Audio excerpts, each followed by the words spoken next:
Pamiarsa, edan karya memungkah Puri Agung Jero Kuta ngentag linggih pendudusan agung miwah tawur balik sumpah utama oleh Puri Agung Jero Kuta Denpasar kemargiang upacara melasti megenah ring Pantai Mertasari Denpasar Selatan tanggal 6 September.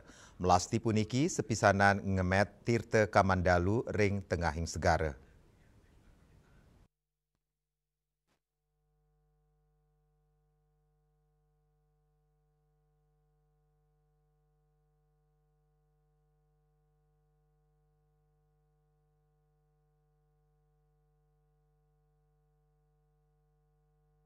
Miwa jero tega bongan tabanan, pengempuan pura uluwatu ke sokong wargi, beraya miwa pekandalan puri.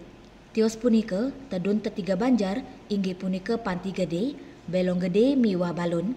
Upacara melasti pina ke edan karya, sani kemargi yang Puri Agung Jero Kuta, raris puncaknya ni kemargi yang nemonin rahina purnama kapat, tanggal 6 Oktober sani jagirau, sani metutujon, antuk nyuci yang pertima ide betara, miwa samian sarana upacara sedurung puncak karya.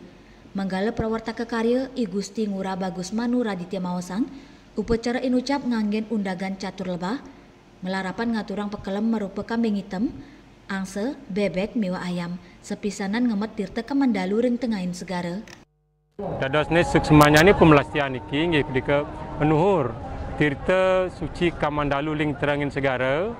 Natalar titiang ikramu desa talar nur nemuasta penyucian diri ring angge sahadira sumangdene raditiang sarang sami bisa presiden ngam boleh nemuasta pencerahan dan pemurnian diri dan penyucian diri sapunika. Dadosne titiang nyurut di sejeroning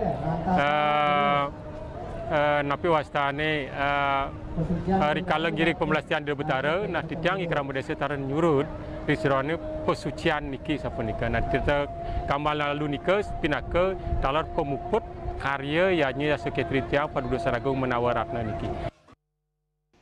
Upacara pekelem miwa ngemet Tirta Kamandalu kemargi yang ring tengahin segara kain terlangsung ide pedanda gede sari Arimbawa saking Gria Sari Denpasar sani pinaka yaja mana karya kesarangan penglingsir Puri Agung Jero Kuta I Gusti Ngurah Jaka Pratitnya wusan melasti kelanturang antuk ngemargiang memasar ring pasar Jabe Puri Agung Jero Kuta.